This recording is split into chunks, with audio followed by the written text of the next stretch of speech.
along. The second and final game of the day here on day one from Tallahassee.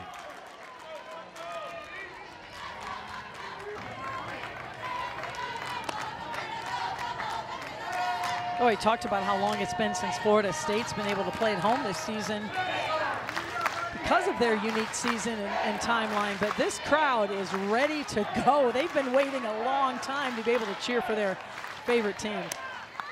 That's down the left field side in play, and Whitecaser comes in. Hallie Whitecaser makes the catch, and that's the way the game begins. A fly ball to left. Noles fans still filling the seats here. Expect a packed house for this game that started about an hour and a half later than we anticipated due to the extra inning game that preceded us on this field between South Florida and Auburn, won by South Florida in 9. So the winner of this game will see USF tomorrow. First pitch swinging, a little nubber. It's got some funky spin, but Widra able to hang with it and throw out Anna Resnick. Resnick jumping on the first pitch, a soft ground out, 2 outs. Now those miss-hit balls are the toughest to field as an infielder, but Widra wisely barehanded that ball. It still was a close play, but she's able to draw the weak contact. Base is empty, 2 down for Courtney Pulich, the right fielder. First team All-Horizon League this year. She homered in her last 3 games, all in the Horizon League tournament. Had a home run in all 3 games. Leads the Horizon League in homers.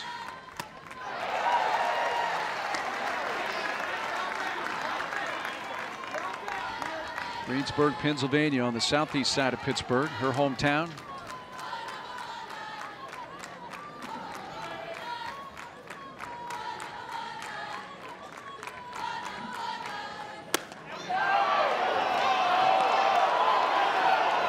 And already the Noles fans are unhappy with the strike zone. We got a lot of Seminole umpires in the stands today. They've all this pent-up cheering. They haven't been able to let it out for the last month, over a month. And on the hands and fouled back. Jason Smith, our plate umpire for our 4-person crew.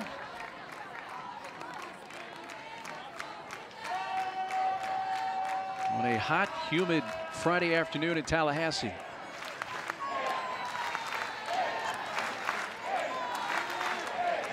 Annabelle Widra ready with the 2-2 pitch. Courtney Pulich. Another one in on the hands. Flashes past Widra, but the shovel from Hartley retires the side. Quick inning for in the circle for them. 4-year player in their program, senior Madison DeVault. And she is a workhorse for this team through every inning of the Horizon League tournament. And so she is ready for the challenge here of pitching in Tallahassee.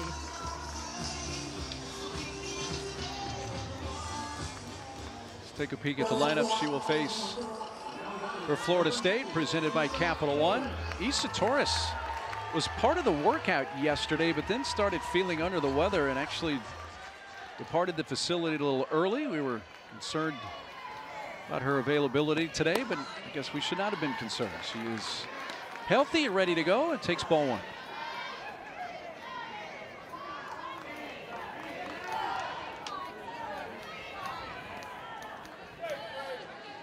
What is sophomore season for Issa Torres? She faces DeVault. What can we expect from the senior besides her feistiness we found out yesterday in person? Yeah, we should start with the bottom part of the graphic there. She is a competitor. You can feel it when you're around her, but you're going to see a rise, screw, curve combination. Really likes to work the top part of the zone, gets a lot of fly ball outs, strikeouts because of her ability to really climb the ladder with that rise ball up in the zone. I had a chance to visit with her and the entire rest of her teammates.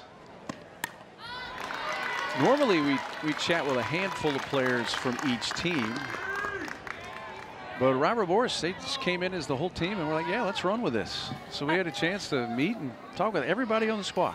It was so much fun. It was like a big team meeting, and it was very obvious just the respect they have for one another and the joy they have of playing together. And we just kind of allowed anyone to answer the questions as they saw fit. And you know, there was a lot of people who participated and answered those questions. A lot of fun to be around the team. 3-2 pitch. We will do again.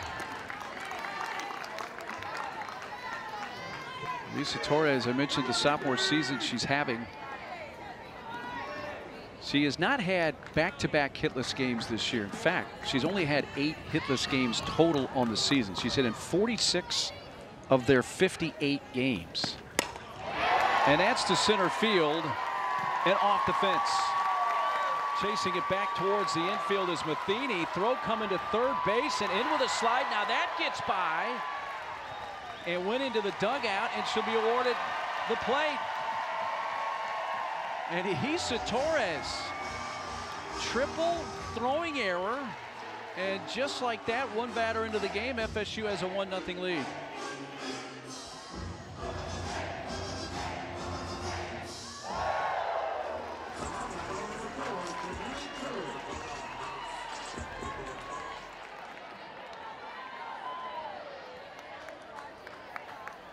It should be Torres' second triple of the season.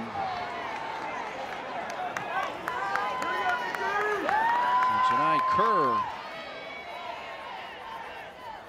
back in center field.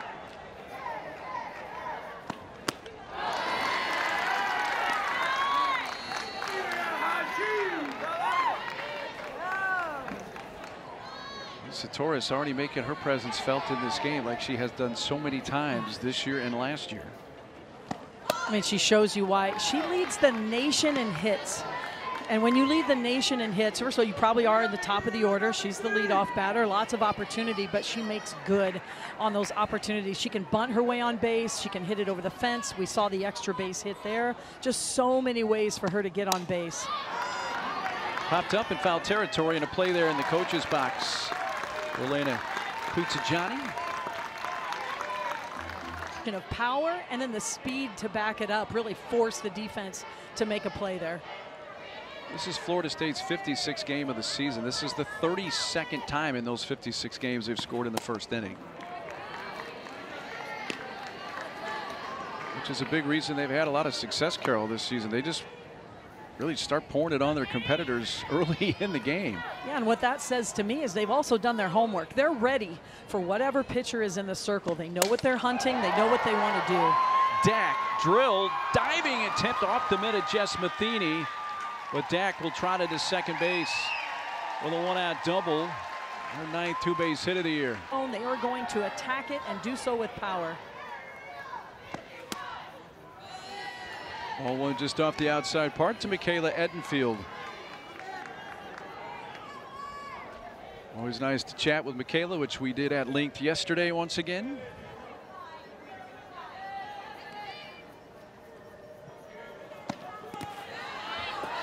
You want to get the pulse of the team of Florida State, have a conversation with this lady right here. And you will get it. And just having conversations with her, you know, several years ago as a young player versus now, there's just no comparison. Her knowledge of the game, her maturity, just her ability to talk about all parts of the game, being a leader on the team, and how to manage the bullpen. I mean, that's not an easy job at Florida State because you've got 6 pitchers to manage. And, oh, by the way, the pitching coach, which is head coach Lonnie Alameda, but she does it so well, just a student of the game.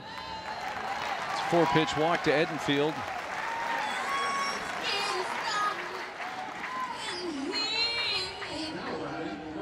So a run is in on the Torres leadoff triple and throwing error. Now 2 on, 1 out for Hallie Waycaser.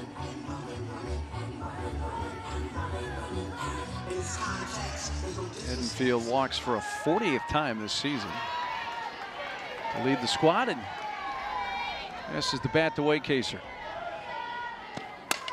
That's towards short. Going to go to third to get the lead runner. I was curious where Sequoia Dunlap was going to go with that. Was she going to take a chance at going 6-4-3 or get the lead runner? Went to third base. And that ball was rocketed from Waycaser. Just be able to get in front of that ball, knock it down, and then have the ability to recognize she could get the lead out. That's a nice out for RMU.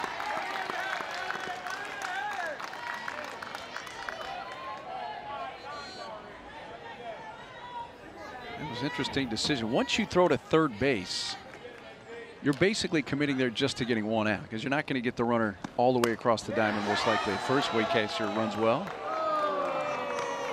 And double plays are not easy in softball. Anything hit on the ground, I mean, it's got to be hit hard, which that ball was. It's got to be right to you. She had to take a little bit of a step over, and it was hit so hard the second baseman wasn't even at second base yet. Yeah. So it's just a lot that has to happen. Yeah, that last point, a really good one, because she was going to have to wait a beat for Resnick to get over there to cover anyway. So it's like, well, let me just get the lead runner. 1 ball, 2 strike count. Angeli Bueno next starting at first base today for the Noles. 2 on with 2 outs.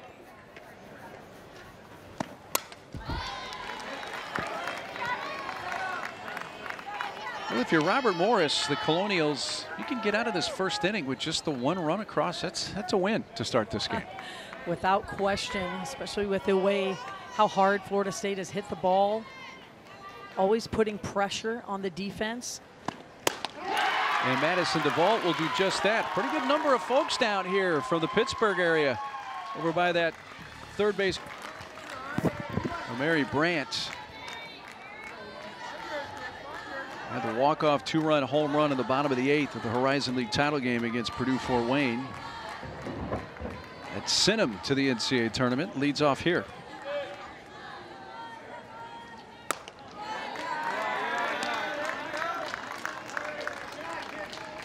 Brandt comes in with a 15-game on-base streak. She's hitting 13 of her last 14 games.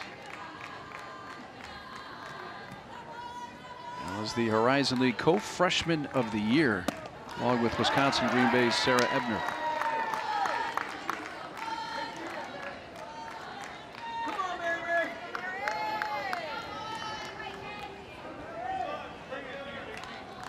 2-1 pitch to Brandt. That'll twist foul back and out of play. Poland, Ohio, which is a little south of Youngstown. She went to Poland Seminary. She's had a terrific freshman year at RMU.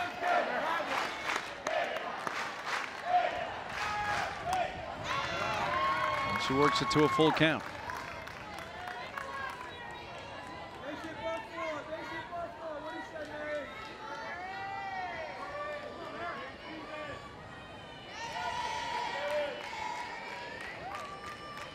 Payoff pitch.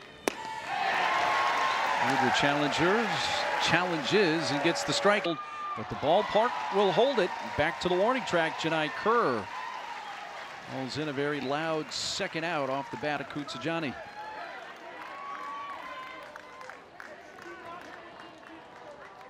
Now, when we talked to the Robert Morris team yesterday as a group with the whole team, it's so much fun. You could tell this was a team that came here to win. I mean, that was, you know, I asked him, what's a great experience here at the regional going to look like? And pitcher Madison DeVault said, win the darn thing. And that's just the kind of team that Robert Morris is, and so far have been very aggressive in their approach to the game, especially on the offensive side of the ball. Jess Matheny, the center fielder. It's a strike on the outside corner. In Connellsville, PA, southeast of Pittsburgh Metro. Good portion of the roster of RMU, really homegrown players, homegrown area. You know, having been to Pittsburgh a number of times, I said to the team yesterday, I said, you know, I get a feel from your team. There's kind of that Pittsburgh grit. And they're like, oh yeah, oh yeah. We fill that up. That little blue-collar edge, no doubt about it. That ball's hit towards right center field and hit well back towards the fence. And it looked like Dak got a glove on that, couldn't hang on, and there goes Matheny jetting all the way to third base.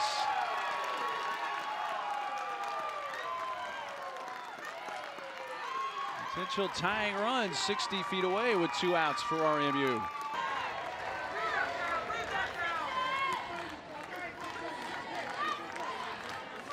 Score that a triple for Matheny. Second triple of the year. Sequoia Dunlap, the shortstop. Takes inside, 1-1.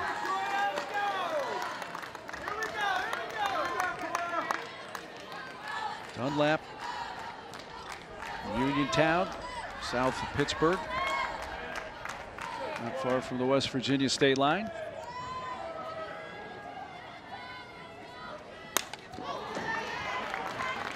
Dunlap had a big home run, a solo homer in the bottom of the 7th of the Horizon League title game to lead off the inning and tie it at 2.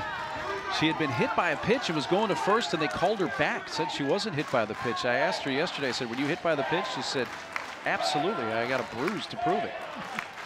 But then she homered. And was probably never happier to have not gotten a hit by pitch.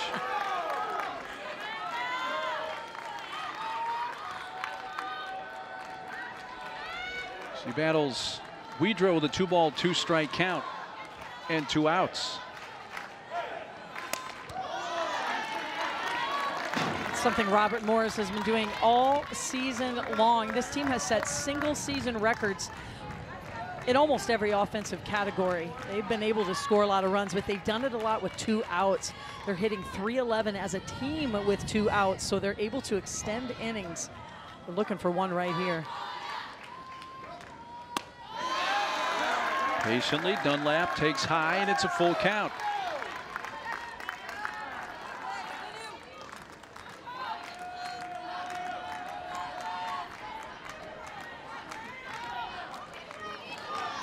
Seventh pitch of the at-bat coming to Sequoia Dunlap. Just caught a piece of it.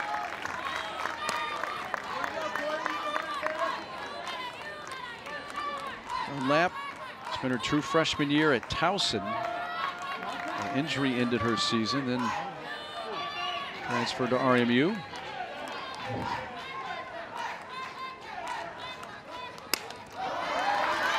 I mean, what a battle from Dunlap. And when we talked with RMU head coach Jax Werner yesterday, he said, look, we know Florida State runs a lot of pitchers, and we're going to have to prepare for a lot of those pitchers. And it's very evident out of the first inning here, into the second inning, that they are prepared for Wedra, and that's something that you have to do against Florida State. You've got to really study all of them, practice against all of them. It's challenging for an offense. There's no doubt about it, but RMU has worked a lot of full counts against Wedra here early in the game, a lot of foul balls.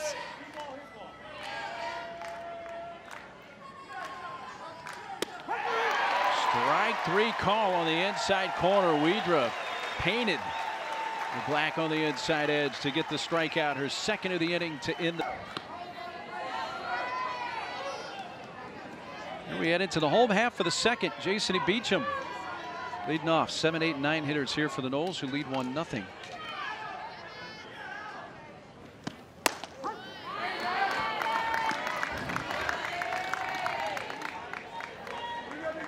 Jason Beecham, what a freshman year a year ago. National Freshman of the Year. And anytime you pop on the radar that brightly in your freshman year, it can make your sophomore year a challenge, and it has been for Jason, but you just look at the numbers, it's been another good year for her. Yeah, everybody just expects her to have the year she had a year ago, and that's tough to play with expectation. And you feel like you're not having a good season because it's not like it was a year ago, but you see that a lot with freshmen, even sophomores. Of course, you want freshmen to come in and make their impact, but sometimes as a coach, you want your players to save the best for last. Their junior and senior year, to have those types of awards, because it can be a mental challenge when you put up those sorts of numbers as a freshman.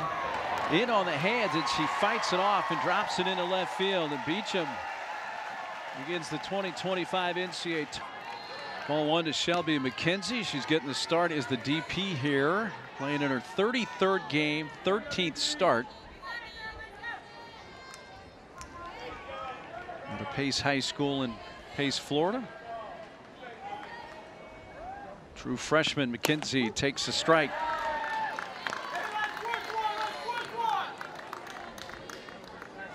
Freshman numbers for Shelby, whose mom Amy played at Alabama.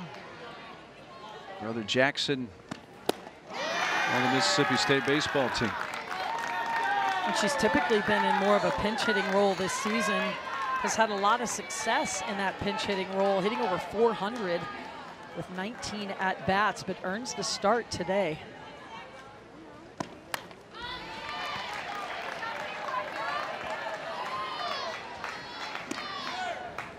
33 pitches so far from senior pitcher Madison DeVault. He's only thrown a first pitch strike to 2 of the 8 hitters so far.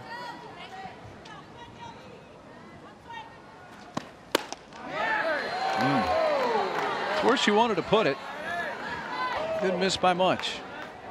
That's kind of her go-to spot. That rise ball at the top of the zone. Breaks outside to lefties, inside to righties. McKenzie, liner, throw to first, double play. Right to Resnick. Took a step to her left. Just a base running mistake there from Beecham. Ball throws a first pitch strike to Widra, batting now with 2 outs.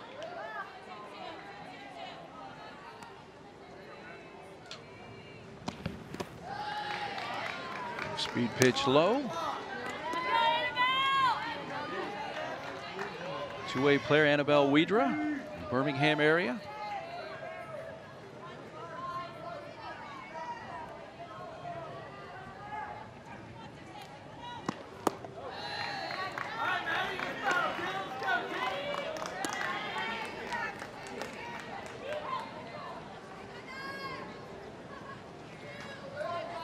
Madison DeVault with a 2-ball 1-strike count.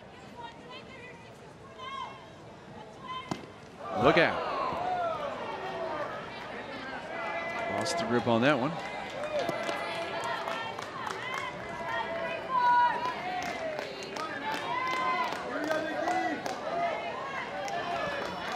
Madison DeVault, Dover, Ohio. Her hometown, a little south of Akron.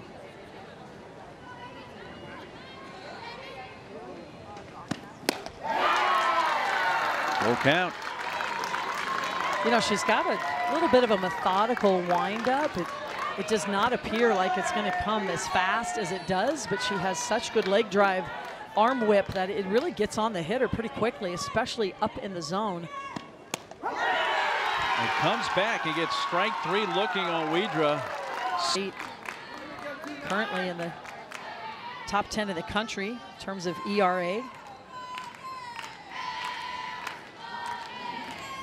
Logan Black puts that in the air out to short right field. Long run. Dak coming in and then may have lost it in the sun or was worried about a collision with Hartley. And into second goes Black. Dropped. There clearly was miscommunication of some sort. That is an outfielder's ball all the way, in my opinion. Much easier catch for an outfielder with a full head of steam coming in than a middle infielder with their head up running backwards. So missed opportunity there for the Florida State defense, something you don't see very often. Scored a double.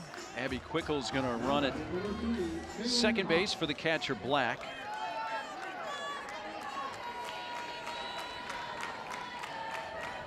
Top of the order, and Kaylin Hopp swing and a miss. Tying run at second now. 1 out for RMU here in the top of the 3rd. Hopp flied to left her first time up.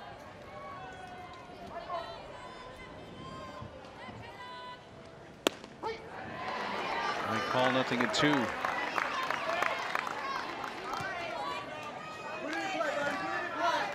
Activity in the bullpen for Florida State. Julia Apsel getting loose. You know, back to that subject about the transformation of the Seminole pitching staff. It was interesting to chat with Lonnie about that yesterday. how it really was a multi-year transition.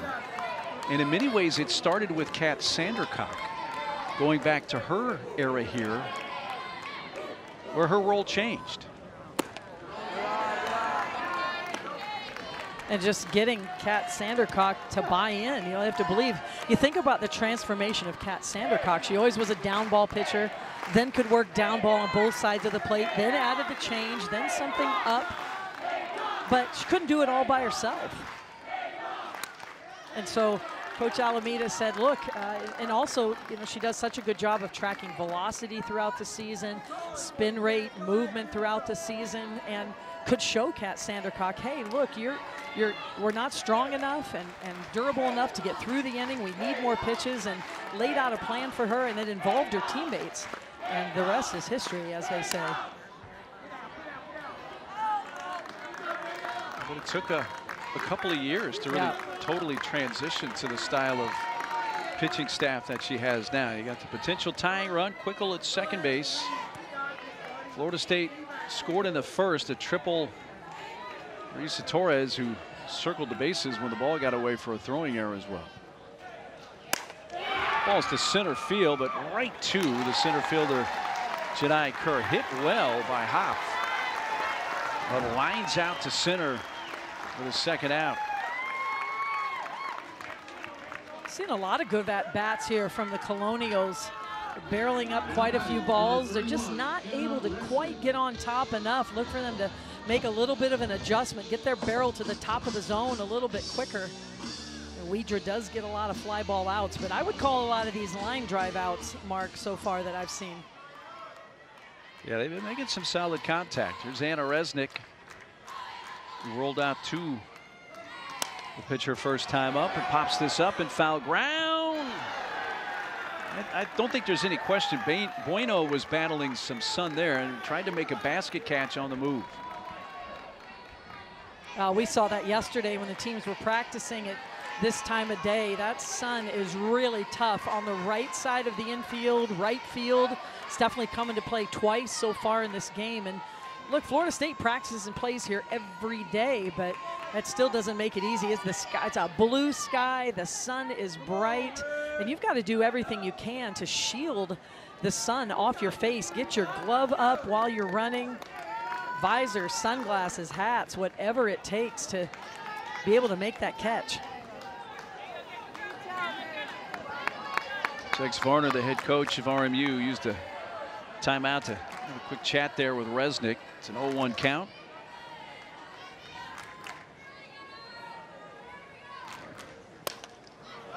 On the hands, will this stay in play? No, yes, what a catch! Beecham. If you could do that, you'd make $1 million, Mark, because there's a lot of athletes from a lot of teams that go through that as a sophomore. There's no doubt. Most people would say I'm the one that needs the strength, not others. Well, here's the top of the order. Lisa Torres got this game off in a big way with a triple and actually circled the bases when the throw to the infield got away into the visiting dugout, and she was awarded the plate. And that has been the lone run to this point. Well, we talked about it earlier. It's not only impressive, beyond impressive, that Isa Torres leads the nation in hits, but she's also top 10 and toughest to strike out. So not only is she able to put the ball in play and hit the ball, but a lot of times when you see someone like that, they're pretty free swingers. They're going to have a lot of strikeouts. Well, that is not the case with Isa Torres, as she is really the complete package. Good plate discipline, does not strike out a lot, and when she does swing, she's able to capitalize, get some hits. And she hammers one to the alley in left center field. One bounce to the fence, and now after a triple in her first at bat, has a double. You mentioned how little she strikes out. 3 strikeouts and 144 at bats. Kerr laying it down, and no chance. It's going to be a tough pickup for Kutsajani, and even if she does get an out at first base.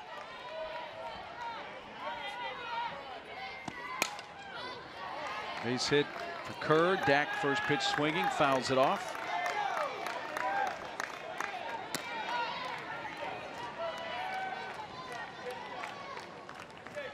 Katie with a double to left center her first time. 47 RBIs. Second most on the team. Kennedy Harp. 49 RBIs at the end of her season.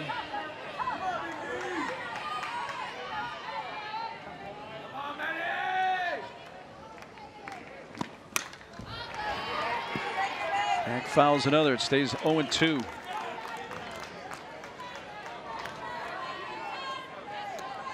Something DeVault does not throw a lot is that off-speed pitch. And the second time through the lineup against Florida State, that would be a pitch that would really help her in this situation. She does have one. She does not throw it often. But against a team like Florida State, when they see it the second time around, they know the velocity. She is throwing in the mid to upper 60s, throwing with good velocity. But any team can catch up with velocity if you time it. I would like, even if she's not throwing it for a strike, it'd just be good to show it a little bit. Saw Kerr swipe second. This ball down the right field side in play. A tough chance. Brandt got a glove on it right as she was nearing the wall. And a lot of ground for a first baseman.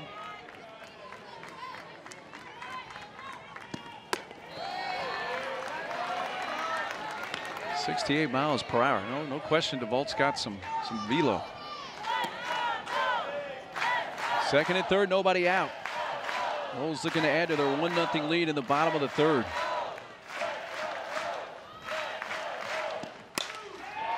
And Dack's going to do that with at least a sac fly. That's caught in right field, battling the sun. Polich fires it in. Torres scores.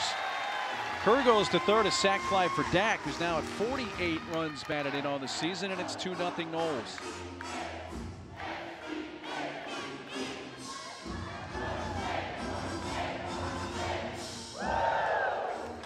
But Florida State does so well. Their situational hitting.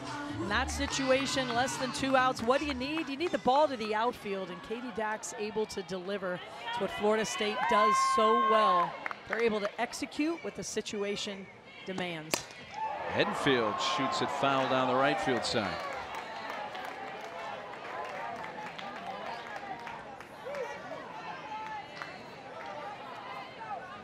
Kayla walked in the first on 4 pitches. We mentioned our conversation with her yesterday, and having spoken with her for a number of years now, the depth of the conversations we have with her continues. I mean, it gets into the weeds of the intricacies of catching, being part of a team. It's in depth. It's interesting to hear her chat and the knowledge that she has accumulated over these 4 or 5 years here. Well, when you're a catcher, you really become another coach for the pitchers, and there was no doubt after 5 years in this program, this being her 5th year, she's able to take that knowledge and help her pitchers. And as mentioned, there's 6 pitchers on the staff this year for Florida State. It's not like they have 3. She's able to really manage all of them. Post pitch at 69, but a little off. 3 balls and a strike.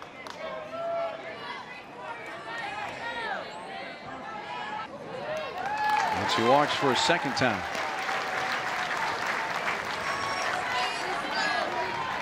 So DeVault has issued 2 walks, and they've both been given to Michaela Edenfield.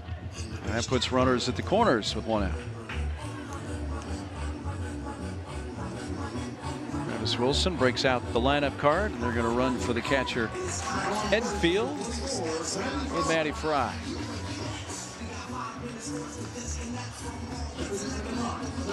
So each team has now already run once for their catcher.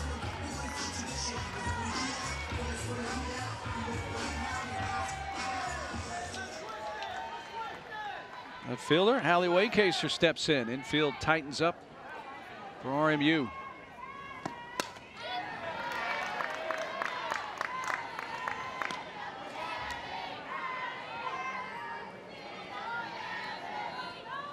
Well, they reached on a fielder's choice in the first inning.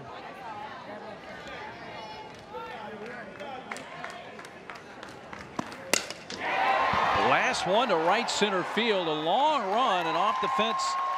Matheny plays it quickly, fires in, a run scores.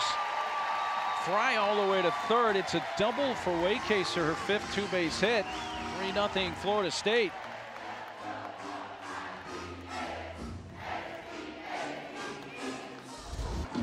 From pitching coach Samantha Santillo, who calls the pitches. Santillo does, and I wonder if this conversation now is, hey, we need to start throwing that off-speed pitch. And it's not a pitch she's had to use a lot this season because she's been able to use that velocity. We've seen it's in the upper 60s, and she's able to spin the ball through the zone. And she's gotten real creative at getting outs without throwing the changeup quite a bit. But at this time of the year, that pitch is the difference maker against a really good hitting team that can time up that velocity. So Maddie Coleman in the bullpen. 60 pitches for DeVault, 19 of them so far here in the 3rd inning, and runners at 2nd and 3rd, still only 1 out. Annie Potter off the bench here to bat for Angeli Bueno.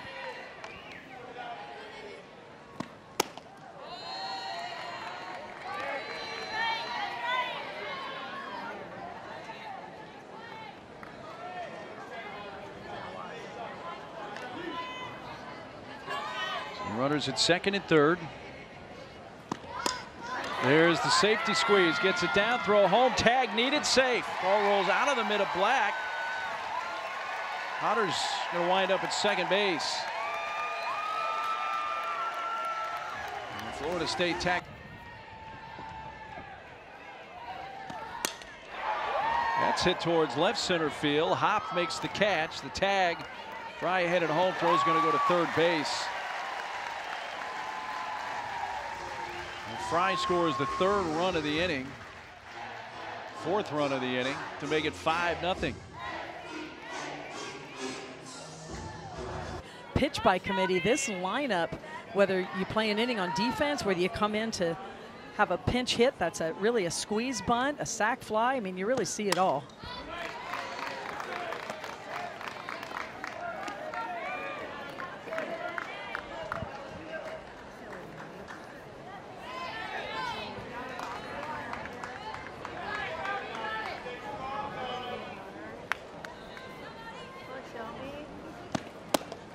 Outside to McKenzie. Shelby, the 8th batter to come up to the plate in this inning for Florida State. They have scored 4 times to open a 5-0 lead.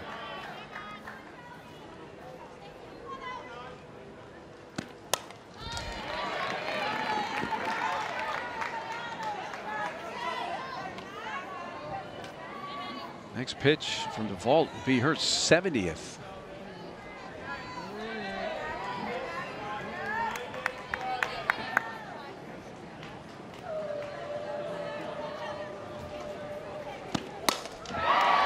And that 3-2 pitch is going to roll all the way to the fence in right center field. Potter is in. He changes places with McKenzie. Shelby with her 3rd two-base hit, 17th RBI. 6-0 Seminoles.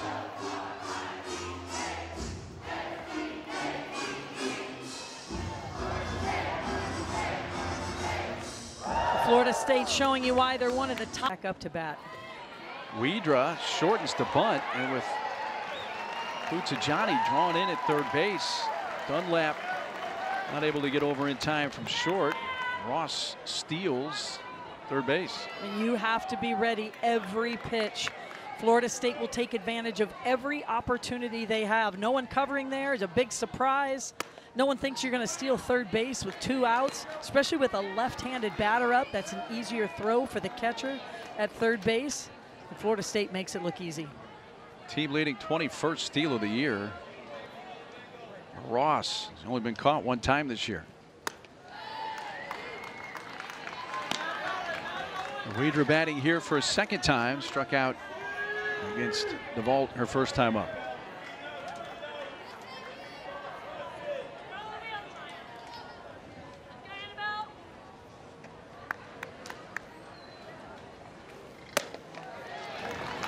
A 4-pitch walk, and they have batted around in the Florida State third inning.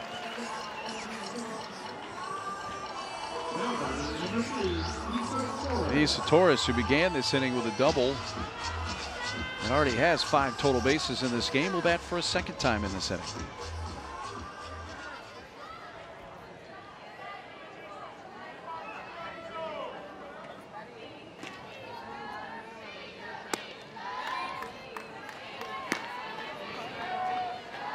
Number 5 national seed Florida State out to a 6-0 lead. Torres triple a run scored in the first, double in a run scored here in this third inning, batting again.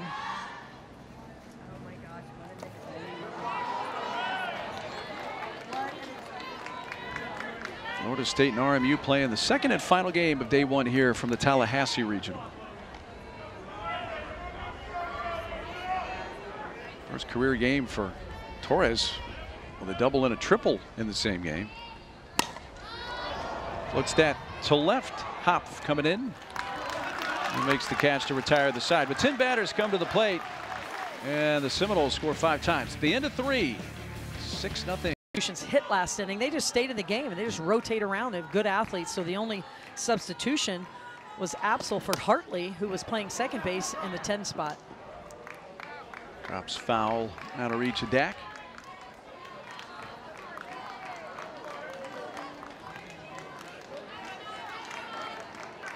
Six runs, 7 hits for Florida State. No runs, 2 hits, 2 errors for Robert Morris University. And the Colonials, Courtney Pulich leading off the 3, 4, and 5 hitters.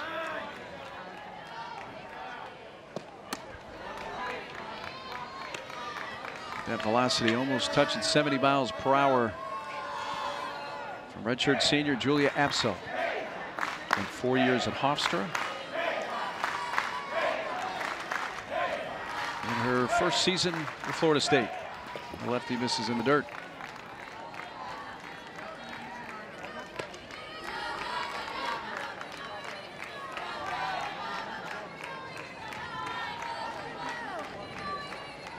Florida State comes in having won 12 of their last 15. Dropped their last game, which of course was the ACC tournament title game, 2-1 to Clemson.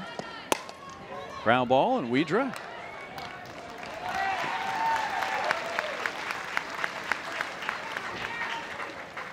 You always say that if you're at a new position, the ball's going to find you, but there's so many different infielders. They found 2 for 1. Yeah. Unless it went to Beecham at third base, you're going to have that on the infield. So Pulich grounds out, and here's Mary Brand at first baseman for RMU.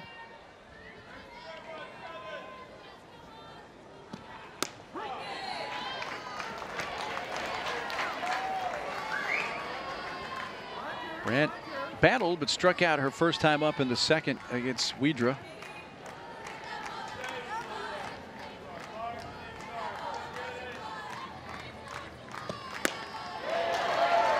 That velocity kind of blew it past her at 69. It gets on you quick. Just such good mechanics from Apsel. Just everything stays nice and fluid and long.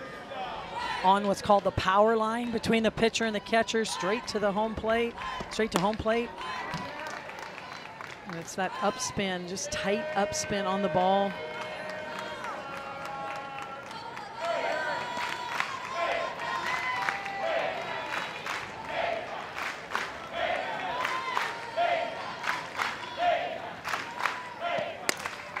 Brandt fouls it off, and it stays a ball and 2 strikes.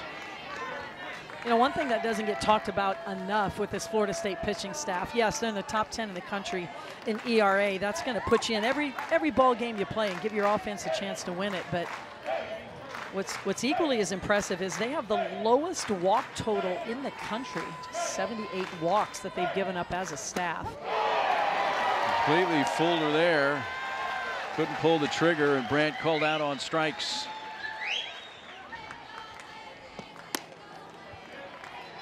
Ball went upstairs to Elena Kutsajani. You can just call her Coots.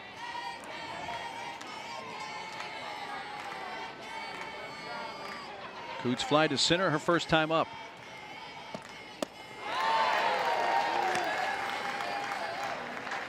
Oh, going back to the minimum amount of walks, #1 in the country, lowest amount of walks given up as a pitching staff. When you switch pitchers, you already give a team a different look, so you don't have to nibble around the zone. I mean, you can go right at hitters with your best stuff and really fill up the strike zone. So it really serves a lot of purposes by pitching by committee here at Florida State. You give them different looks from the right side, left side, up pitches, down pitches. But you don't have to face someone a second, third, fourth time through the lineup and get more creative with your best pitches. You can just use your best pitches right away and hammer the zone.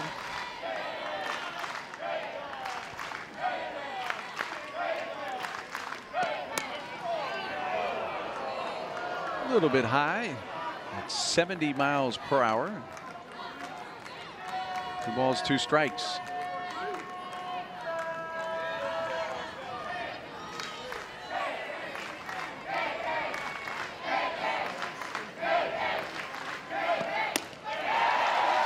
Fifth, scored 1 in the first and 5 in the third.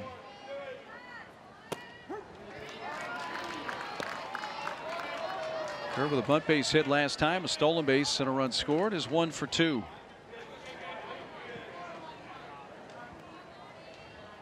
Madeline Coleman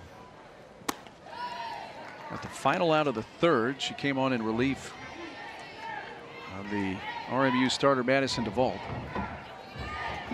The Colonials, the champions of the Horizon League.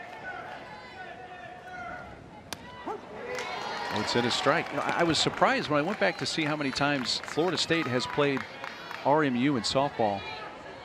Surprisingly, they have played 6 previous times, but this is the first time since 2004. So it's been 21 years since they have played head-to-head. And RMU does have a win. They won in 1994, so RMU is 1-5 all time against Florida State. 1994, by the way, was the first time that Robert Morris University made the NCAA tournament.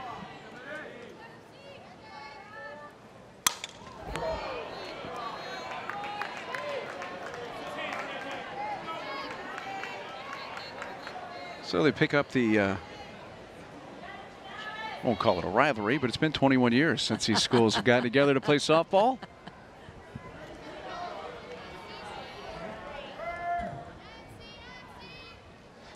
Two pitch, waited on it, just kind of guides it in the left field, and Kerr with her second base hit of the game. Make sure you don't miss a minute of all the action from these NCAA softball regionals. We'll take you to the best live action on the 7 Innings live show on the ESPN app. You can see every game as well as every big moment on the road to the Women's College World Series, only here on the ESPN networks. It is indeed the greatest show on dirt. I dig 7 Innings live when we're, for the very few hours that we're not here during the regional, on site inside Joanne Graff Field. I click on 7 Innings live. Addie DeLong running at first base for Kerr. Dak first pitch swinging and foul ground, backing up. Brandt makes the catch.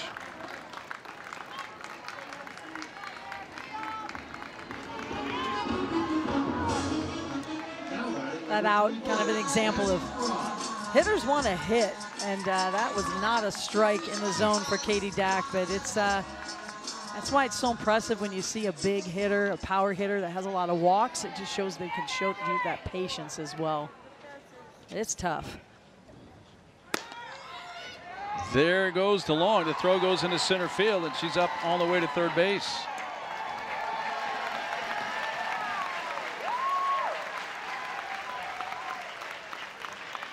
So DeLong wastes no time swiping a base. And no hesitation taking the extra base. As soon as that ball kicks away, there is no hesitation from DeLong. She gets to third base. 6th stolen base of the year for DeLong. Slow bouncer towards short. The play is going to be at first. RBI for Maddie Fry. Her 7th run batted in. It brings in DeLong and makes it 7-0. just a great example of how Florida State is one of the top 5 teams in the country in terms of scoring. They make things happen.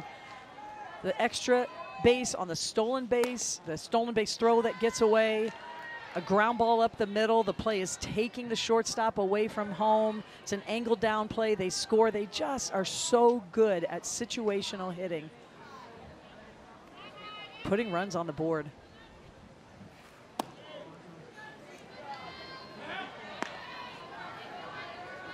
Two balls, no strikes to Waycaser. Got a double her last time up an inning ago, an RBI double in the 3rd.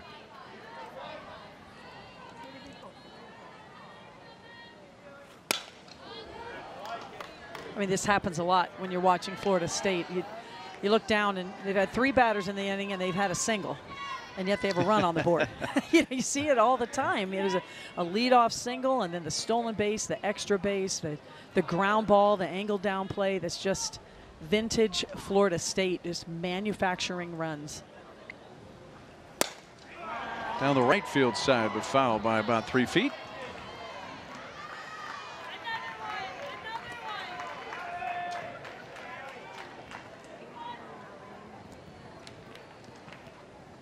Seven runs, 8 hits for Florida State.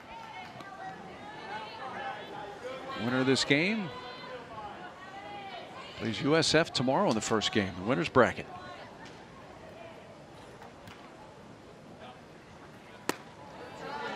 A little outside for Maddie Coleman.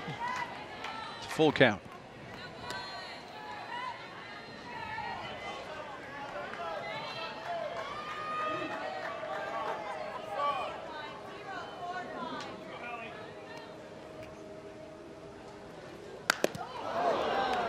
That's a hit by pitch.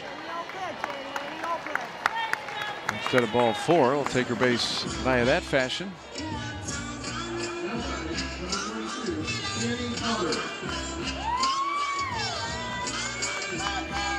Waycaser is at first with 2 outs. And it's going to give Potter a chance with the bat here in the 4th inning.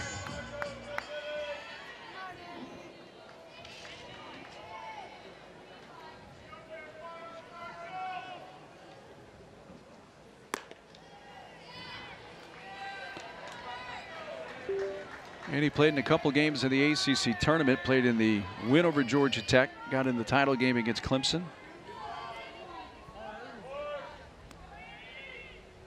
Had a couple of hits in that last regular season series against Virginia Tech.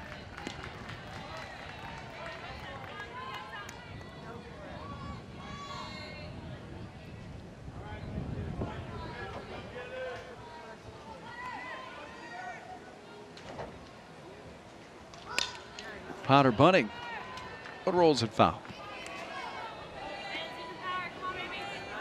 And you might think, oh, 2 outs. Why are we bunting here? You're ahead by 7 runs, and well, Florida State is always going to read the defense. And right away you see the adjustment. Both corners coming in front of the base. They started that at bat with Annie Potter behind the base. So had that gone down, it would have been a foot race. That's going to float into right field. Waycaser takes the turn, goes to 3rd. Annie Potter with a base hit. And then Knowles with runners at the corners and 2 outs.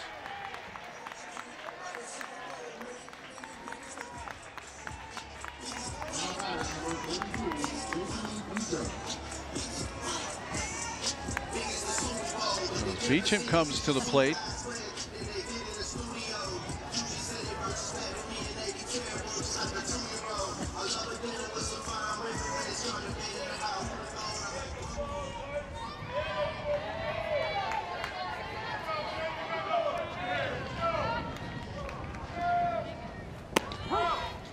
Throw's going to go through to second base. No, it won't. And it's cut off there by Resnick. Stepped in front of the bag.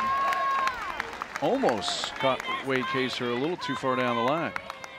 And that's just a read play from Waycaser. The ball goes all the way to second. She's going to take off, but it was a late cut by Resnick at second. Almost caught her.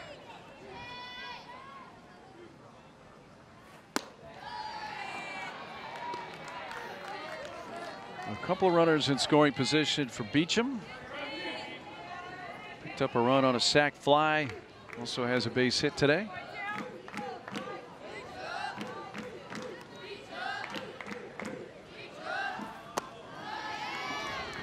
A little inside with the off-speed pitch.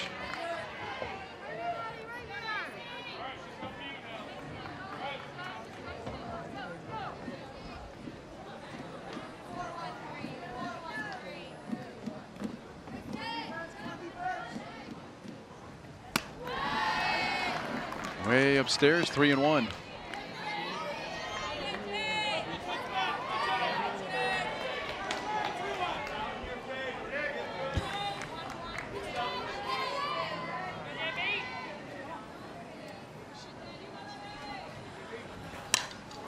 Had a pretty good hack at the 3-1 pitch, but fouled it back and runs into a full count.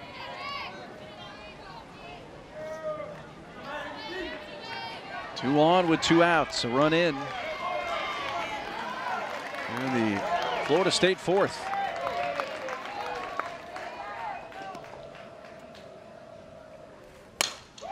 Up the middle and into center field.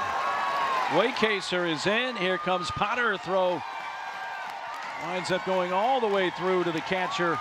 Black, and down to second goes Beecham.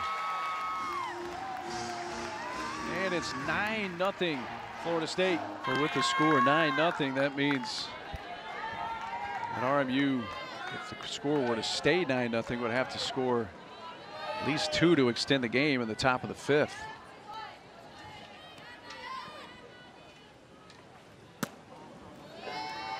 Ross takes up high.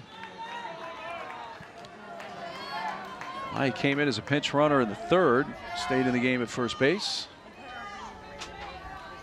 8 after 5 brings in the run rule.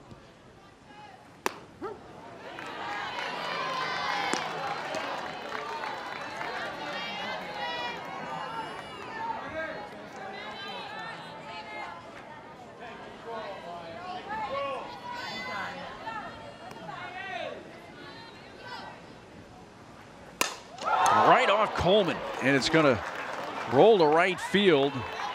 Beecham's going to come in to score. Fortunately, it looks like Madeline Coleman did get her glove up to protect herself. That ball was blistered. Bringing their 3rd pitcher of the game. Caitlin Molatoris be the new hurler.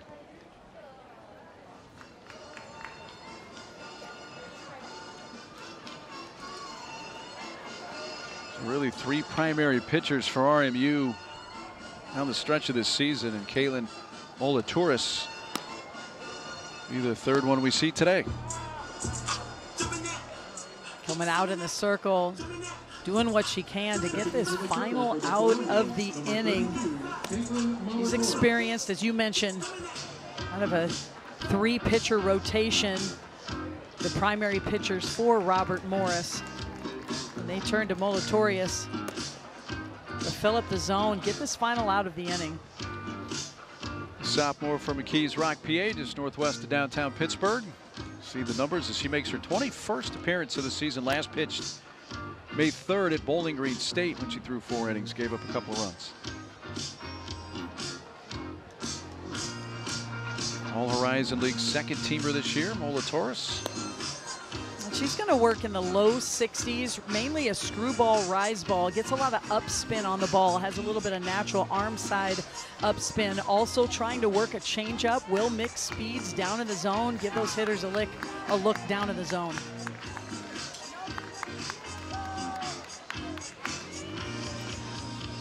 Well, the Knowles fans having some fun at Joanne Graff Field on this Friday afternoon. Well, after a 5-run 3rd, it's been a 4-run 4th for FSU, now lead 10-0.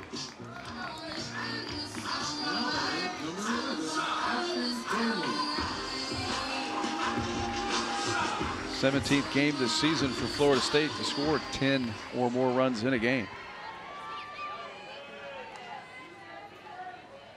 As to Danley, got a bat for the first time here today. Gets hit by the pitch.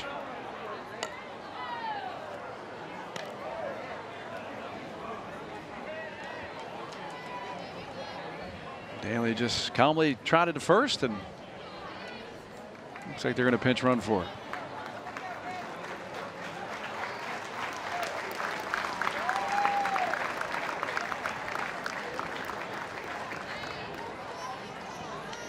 Widra will re-enter and come back in and run at first base. Stanley was hitting in the 9th spot occupied by Widra.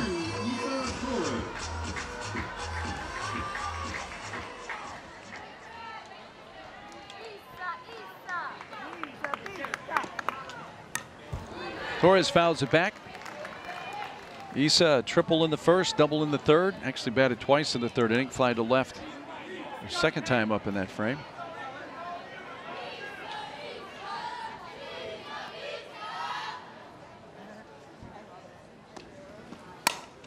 Liner to short, tailing away from Dunlap, but she reaches and makes the catch. They retire the side. 9 more hitters come to the plate for FSU.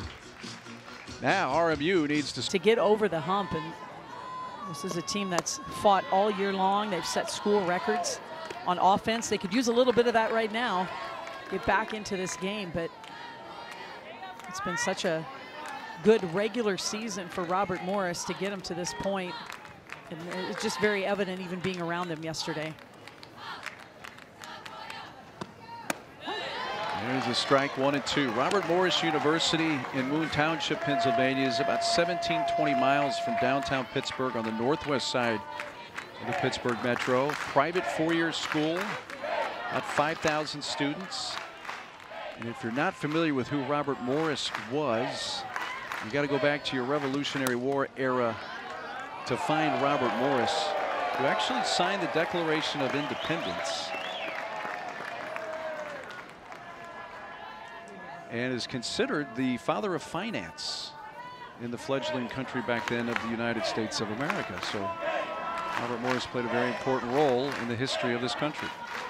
He helped us get some money. Yeah, it's even better. A little floater out towards shallow center. That's just out of reach of Potter. Over to third base goes Matheny, and RMU's got a little something going here with runners at the corners. Dunlap, who had a 9-pitch plate appearance her first time up, is her first NCAA tournament hit.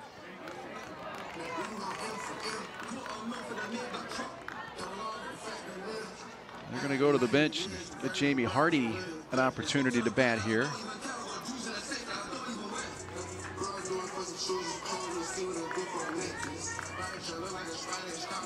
Here comes Hardy. Spent a couple of seasons at Campbell University as a two-way player. Her second season with RMU.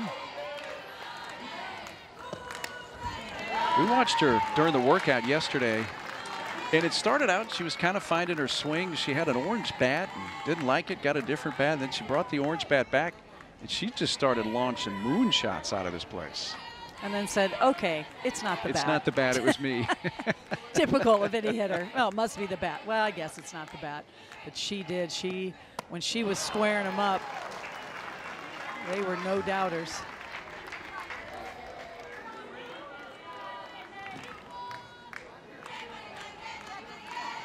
First and third. With nobody out.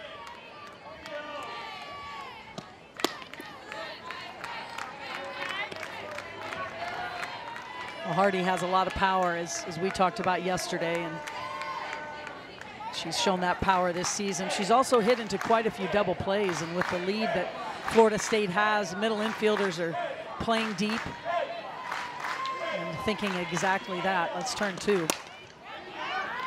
Out of play down the right field side.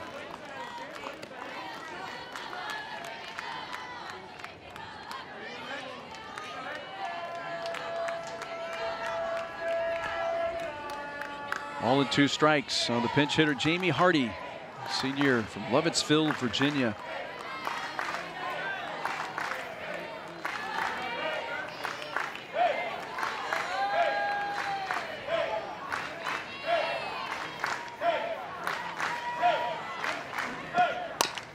Bounce towards third, foul.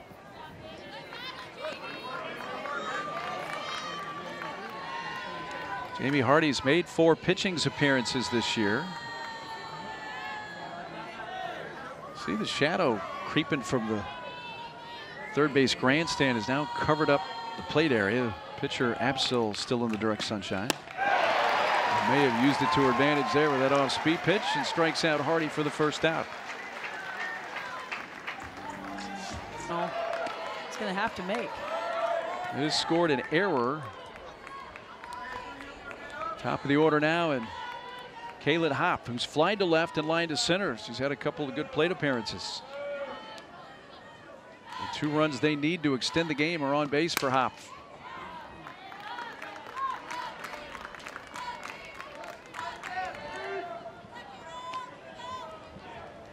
Now Dunlap, the lead runner at second.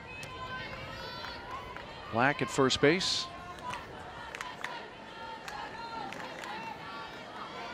So it is a 10-1 game. Again, they need to score at least 2 more to extend the game.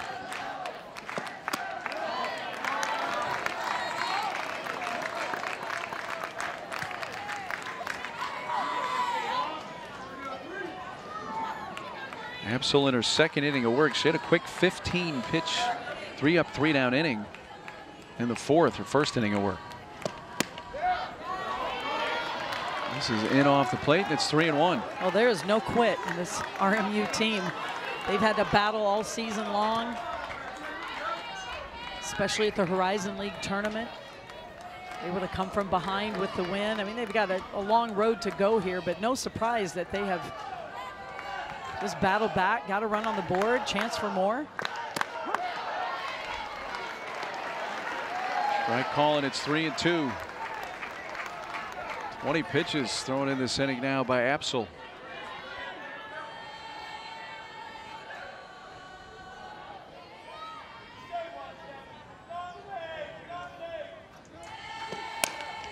Bouncy ball towards short. The flip by Potter to second. Wiedra's throw late to first. They do force. Get that second out. And when we are finished here, we're going to send you to Clemson, South Carolina Upstate, and Clemson. And right now, South Carolina Upstate has a 2-1 lead in the top of the 3rd. Resnick trying to extend this game for RMU. Out to Beecham. Throw to first in time.